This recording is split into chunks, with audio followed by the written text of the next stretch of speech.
گا، جیسا کہ ہم انبیاء کرام علیہ السلام کی سیرت کے بارے میں پڑھ رہے ہیں، ان کی زندگی کے حالات و واقعات سمجھ رہے ہیں، تو آپ میں سے کوئی بتائے گا کہ قرآن پاک میں کتنے انبیاء کرام علیہ السلام کا نام آیا ہے؟ بتائیے کتنے انبیاء کرام کا قرآن پاک میں ذکر ہے؟ 27. ماشاء اللہ 27 انبیاء کرام کا ذکر ہے۔ اچھا، کچھ انبیاء کرام علیہ السلام کے نام پر قرآن پاک کی صورتیں بھی ہیں، کوئی بتا سکتا ہے کتنی صورتیں انبیاء کرام کے نام پر ہیں؟ جی آپ بتائیں گے، بتائیے۔ 6 ویری گڈ۔ اچھا، ان 6 صورتوں کے نام کوئی اسٹوڈنٹ بتائے گا؟ آپ بتائیں گے؟ جی بتائیے۔ سورۃ محمد، سورۃ ابراہیم، سورۃ نوح، سورۃ یونس، سورۃ یوسف، سورۃ ہود۔ ماشاء اللہ ماشاء اللہ۔ اچھا، حضرت سیدنا ابراہیم علیہ السلام کا لقب کیا ہے؟ جی بیٹا آپ بتائیے۔ خلیل اللہ۔ خلیل اللہ کا مطلب کیا ہے، کون بتائے گا؟ جی آپ بتائیں گے؟ جی بتائیے۔ اللہ سے کلام کرنے والا۔ غلط ہو گیا اس مرتبہ۔ خلیل اللہ کا مطلب کیا ہے؟ اللہ کا دوست۔ جی آپ بتائیں۔ اللہ کا دوست۔ اچھا، ذبیح اللہ کس نبی علیہ السلام کا لقب ہے؟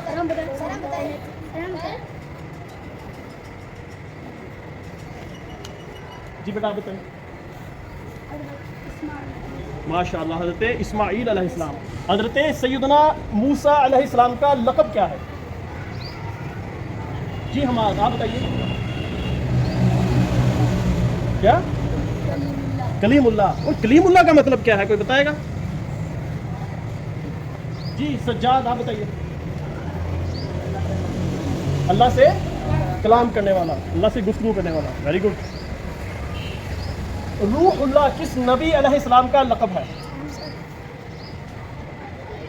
جی محمد حسین آپ بتائیے۔ حضرت عیسیٰ علیہ السلام، شاباش۔ کون سی کتاب نازل ہوئی، کوئی بتائے گا؟ آپ بتائیں گی؟ جی بتائیے۔